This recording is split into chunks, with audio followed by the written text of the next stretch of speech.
नमस्कार, मेरा नाम है निखिल और आप देख रहे हैं तारीख, जिसमें हम सुनाते हैं आज की तारीख से जुड़ी भारत की ऐतिहासिक कहानियां।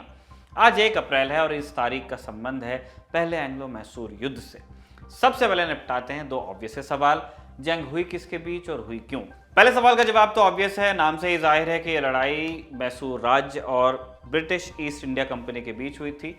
दूसरे सवाल का जवाब बी कॉपी लेने वाला है, लेकिन है बड़ा इंटरेस्टिंग। आइए शुरू से शुरू करते हैं।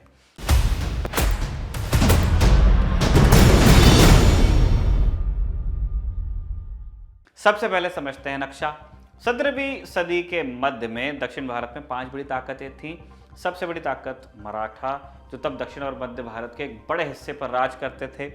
1761 तक मैसूर भी मराठाओं के कब्जे में था, लेकिन 1761 में पानीपत की तीसरी लड़ाई में मराठाओं की हार के बाद हैदर अली ने मैसूर में अपनी ताकत बढ़ा ली थी। तीसरी ताकत थी हैदराबाद रियासत, जहां के नवाब थे आसफ जाह द्वितीय। 1707 में औरंगजेब की मौत के बाद हैदराबाद रियासत की ताकत भी बढ़ गई थी। चौथी ताकत थी कर्नाटक रियासत, कर्नाटक वाला, जहां आरकोट के किले पर नवाब वल्ला जाह का राज था। हालांकि वल्ला जाह को अंग्रेजों ने ही सत्ता दिलाई थी, इसीलिए उनके ऊपर ब्रिटिश ईस्ट इंडिया कंपनी की ही चलती थी। इसके बाद 5वीं ताकत थे अंग्रेज। तीसरे कर्नाटक युद्ध के बाद अंग्रेजों ने मद्रास का किला अपने कब्जे में लिया था और 1764 में बक्सर की जंग के बाद बंगाल भी ब्रिटिश ईस्ट इंडिया कंपनी के कब्जे में जा चुका था। 1765 में अंग्रेजों ने एक कदम और आगे बढ़ाया ब्रिटिश ईस्ट इंडिया कंपनी से। चूंकि बंगाल उनके आधिपत्य में था और मद्रास का फोर्ट भी बहुत महत्वपूर्ण था, इसीलिए अंग्रेजों ने इरादा किया कि इन दोनों को आपस में जोड़ लिया जाए। अब मद्रास तो बिल्कुल दक्षिण में था और बंगाल पूर्व में। इन दोनों इलाकों के बीच में पड़ती थी उत्तरी सरकार। ये इलाका बंगाल की खाड़ी के पश्चिम में पड़ता था, आज का उड़ीसा। बंगाल की खाड़ी पानी है, उसके पश्चिम में आज के उड़ीसा का ज्यादातर इलाका यही था, उत्तरी सरकार। आपने नॉर्दर्न सरकार नाम से इसको हिस्ट्री की किताब में पढ़ा होगा। 5 भूभागों से मिलकर बनी थी, श्रीकाकुलम, राजमुंद्री, एल्लोर, कोंडापल्ली और गुंटूर। मद्रास और बंगाल को जोड़ने के लिए ब्रिटिश ईस्ट इंडिया कंपनी को उत्तरी सरकार की जरूरत थी। अब यह सवाल था कि उत्तरी सरकार ब्रिटिश ईस्ट इंडिया कंपनी को मिलेगी कैसे। यह समझने के लिए हमें थोड़ा और पहले जाना होगा। 3 अगस्त के एपिसोड में हमने आपको दूसरी कर्नाटिक वॉर के बारे में बताया था, जिसमें ब्रिटिश ईस्ट इंडिया कंपनी और French east India company Bharat में एक प्रॉक्सी वॉर लड़ रहे थे। इस युद्ध के दौरान सलाब जंग ने हैदराबाद का नवाब बनने के लिए फ्रेंच ईस्ट इंडिया कंपनी से मदद ली और बदले में उन्हें उत्तरी सरकार पर कब्जा दिया गया। फिर 1763 में तीसरी कर्नाटिक वॉर में फ्रेंच ईस्ट इंडिया कंपनी का सफाया हो गया और उत्तरी सरकार दोबारा हैदराबाद रियासत के पास चली आई। अंग्रेजों ने उत्तरी सरकार पर कब्जा जमाने के लिए हैदराबाद के नवाब आसफ जाह को एक पेशकश दी, मुंह मांगा किराया ले लो और उत्तरी सरकार हमें सौंप दो, ऑफर था।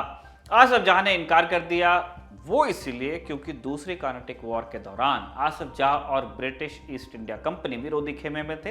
वो अपने दुश्मन की मदद क्यों ही करता आसफ जाह। इसके बाद ब्रिटिश गवर्नर रॉबर्ट क्लाइव पहुंचे दिल्ली दरबार शाह आलम के पास, क्योंकि आधिकारिक रूप से हैदराबाद की रियासत अभी भी मुगलों के अंडर आती थी। हालांकि मुगल अब बहुत कमजोर हो चुके थे और हैदराबाद के निजाम आसफ जाह भी शाह आलम को बहुत ज्यादा पूछते नहीं थे।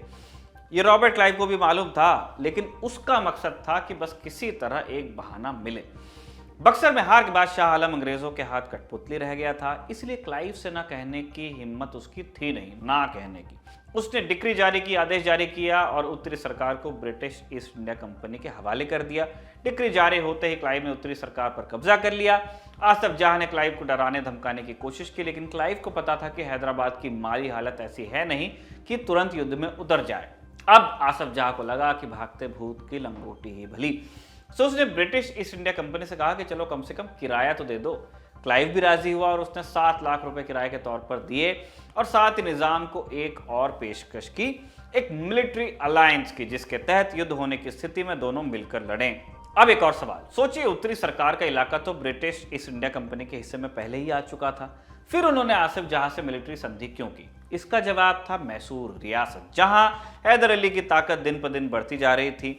वो अपनी रियासत को फैलाने में लगा था। उपजाऊ जमीन, कोलार की सोने के खदाने, चंदन की लकड़ी का व्यापार के लिए पोर्ट, इन सब के चलते मैसूर तब दक्षिण में सबसे समृद्ध राज्य बन गया था। मराठा भी इस चिंता में थे कि हैदर अली उनके इलाकों पर हाथ डाल सकता है, इसीलिए उन्होंने भी आसफ जहां के साथ अलायंस बना रखा था।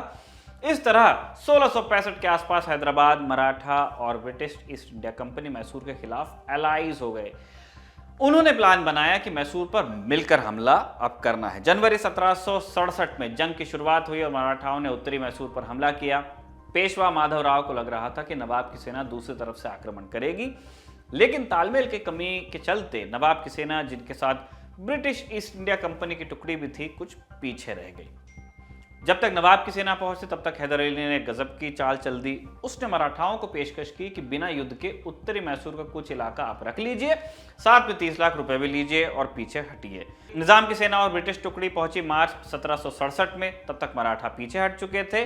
निजाम की सेना के साथ कंपनी की 2 बटालियन थी, जिनकी अगुवाई जोसेफ स्मिथ कर रहा था। निजाम पहुंचा तो हैदर अली ने उनके साथ भी वही तरीका आजमाया।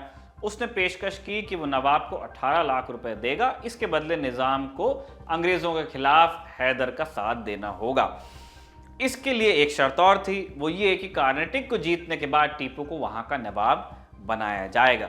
मई 1767 में जोसेफ स्मिथ को इस बात की खबर लग गई कि निजाम और हैदर अली के बीच कोई खिचड़ी पक रही है। वो अपनी 2 बटालियन लेकर कर्नाटक पहुंच गया। याद रखिए कि कर्नाटक का नवाब वल्ला जहां के कंट्रोल में था और वल्ला जहां अंग्रेजों के कंट्रोल में थे। जोसेफ स्मिथ अपनी बटालियन सहित चेंगम के कंपनी आउटपोस्ट पर इंतजार कर रहा था। यहां पर हैदराबाद और मैसूर की सेना ने हमला किया। ब्रिटिश एस्टीमेट के हिसाब से जोसेफ के पास 7,000 आदमी थे, जबकि हैदराबाद और मैसूर की सेना 70,000 लोगों की थी। 2 दिन तक सीज कायम करने के बाद हैदर ने कावेरी पट्टनम पर कब्जा कर लिया और स्मिथ को अपनी बटालियन सहित पीछे हटना पड़ा। 26 सितंबर 1767 को हैदर ने दोबारा स्मिथ पर हमला किया और नवंबर तक अंबूर पर भी कब्जा कर लिया। इसके बाद हैदर ने कोशिश की कि अंग्रेज गैरिसन कमांडर्स को कुछ लालच देकर अपनी तरफ कर लिया जाए। जब इस पर नाकाम हो रहा तो उत्तर की तरफ बढ़ा। यहां से यहां हैदर को एक झटका और लगा। निजाम की सेना की एक यूरोपियन कैवलरी टूटकर ब्रिटिश ईस्ट इंडिया कंपनी से मिल गई। कैवलरी घुड़सवार सेना। निजाम ने भी पीछे हटते हुए 1768 में ब्रिटिश कंपनी के साथ मिलकर एक ट्रीटी साइन की। हैदर अब अंग्रेजों के खिलाफ अकेले लड़ रहे थे। उन्होंने कई बार संधि की कोशिश की, लेकिन अंग्रेजों ने इनकार कर दिया। हैदर जब कर्नाटक में बिजी थे तब ब्रिटिश ईस्ट इंडिया कंपनी ने बॉम्बे फोर्ट से एक टुकड़ी को मालाबार की ओर रवाना किया। मालाबार में हैदर की 10 शिप्स तैनात थी। यहां हमला हुआ तो हैदर ने एक टुकड़ी के साथ अपने बेटे टीपू को मालाबार कोस्ट की तरफ रवाना किया और पीछे पीछे खुद भी पहुंचा। इस अटैक को पीछे धकेलने के चक्कर में हैदर ने कर्नाटक में अपना स्ट्रॉन्ग पोजीशन जो थी उसके पास खो दी। अब ब्रिटिश ईस्ट इंडिया कंपनी ने हैदर को उसके घर में घेरने की ठानी और बेंगलोर के बाहर जाकर बैठ गए। इसी समय पर मराठा भी पहुंचे और बेंगलोर पर खतरा मंडराने लगा। 9 अगस्त के रोज हैदर अली मालाबार से लौटा और उसने बेंगलोर के अटैक को पीछे धकेला। हैदर की हालत अब खराब हो चली थी। निजाम अलग ही हो चुका था और मराठाओं और ब्रिटिश ईस्ट इंडिया कंपनी के संयुक्त ताकत का सामना उसे अकेले करना पड़ रहा था। उसने ब्रिटिश ईस्ट इंडिया कंपनी को पेशकश की कि वो उन्हें 10 लाख रुपए देगा अगर वो बेंगलोर से पीछे हटेंगे, लेकिन बदले में ब्रिटिश ईस्ट इंडिया कंपनी ने मांगों की एक लंबी चौड़ी लिस्ट रख दी। बाकी सब बातों के लिए तो हैदर तैयार था, लेकिन कर्नाटक के नवाब वल्ला जहां से डील करने को तैयार नहीं था। वजह थी वल्ला जहां के प्रति उसकी नफरत और बेटे के प्रति उसका अरमान। वो चाहता था कि टीपू को कर्नाटक का नवाब बनाया जाए। अंग्रेजों के साथ डील फाइनल नहीं हो पाई तो लड़ाई फिर दोबारा शुरू हुई। हैदर ने मैसूर में अपनी शक्ति इकट्ठा की और दोबारा फ्रेश अटैक की ठानी।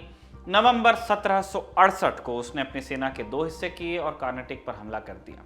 दक्षिण कर्नाटक पर कब्जा करने के बाद उसने मद्रास का रुख किया। मद्रास फोर्ट की सुरक्षा तब तक कमजोर हो चुकी थी, क्योंकि हैदर के खिलाफ लड़ने के चक्कर में यहाँ की बटालियन कर्नाटक के दूसरे इलाकों में फैल गई थी। हैदर के मद्रास की तरफ बढ़ने की खबर जब लगी तो अंग्रेजों ने शांति की पेशकश की।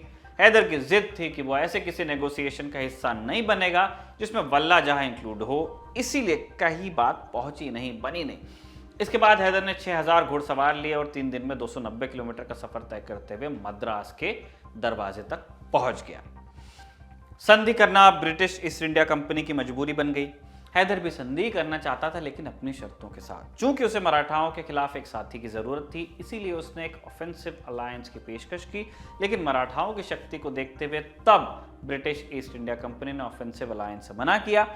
इसके बाद हैदर और ब्रिटिश ईस्ट इंडिया कंपनी के बीच आज के दिन यानी कि 1 अप्रैल 1769 को संधि हुई, जिसे मद्रास की संधि के नाम से जाना जाता है। और इसके तहत तय हुआ कि अगर दोनों में से किसी पर भी हमला हुआ तो दूसरा साथ देगा। हालांकि बाद में जब मराठाओं और मैसूर के बीच जंग हुई तो ब्रिटिश ईस्ट इंडिया कंपनी ने साथ देने से इनकार किया। इसके बाद 1780 में दूसरे आंग्लो मैसूर युद्ध की शुरुआत हुई, जिसके बारे में हमने आपको 27 सितंबर के एपिसोड में बताया था। जिसका लिंक आपको डिस्क्रिप्शन में मिल जाएगा। तारीख के इस एपिसोड को लिखा था हमारे साथी कमल ने और कैमरे पर इसे रिकॉर्ड किया था हमारे दोस्त जेरी ने। देखते रहिए दी ललन टॉक।